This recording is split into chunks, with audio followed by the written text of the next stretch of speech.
దేవుని నామానికి వందనాలు. సృష్టికర్త అయిన యేసుక్రీస్తు ప్రభువారు ఈరోజు నన్ను బతికించారు, లేపారు. వేలాది వందనాలు. ఈరోజు ఫిబ్రవరి 14th. మీ అందరికీ తెలుసు, నేను కొత్తగా చెప్పేది ఏం లేదు. కానీ నీ దగ్గర డబ్బు ఉంటేనే ప్రేమిస్తారు, నీ దగ్గర బంగారం ఉంటేనే ప్రేమిస్తారు, నీ దగ్గర భూములు ఉంటేనే ప్రేమిస్తారు, నీ దగ్గర కార్లు ఉంటేనే ప్రేమిస్తారు, నువ్వు అందంగా ఉంటేనే ప్రేమిస్తారు, నీ దగ్గర బైక్ ఉంటేనే ప్రేమిస్తారు. కానీ నీ దగ్గర ఏమీ లేకపోతే ఆ ప్రేమ కూడా ఏమీ ఉండదు. కానీ సాక్షాత్తు సృష్టికర్త అయిన యేసుక్రీస్తు ప్రభువారు నువ్వు ఏ స్థితిలో ఉన్నా, బతకలేక చావలేక హాస్పిటల్లో లేవలేని స్టేజ్లో ఉన్నా, ప్రభువా నువ్వు ఒక్కసారి మనసులో తలుచుకుంటే చాలు, ఆయన నిన్ను బతికిస్తారు.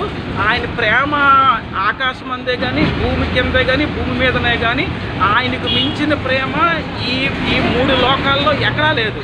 ఎందుకంటే ఆయన నీ కొరకు నా కొరకు మరణించి 3 రోజులు పునరుద్ధానుడు అయ్యాడు. యేసుక్రీస్తు ప్రభు వారికి మించిన ప్రేమ లేదు.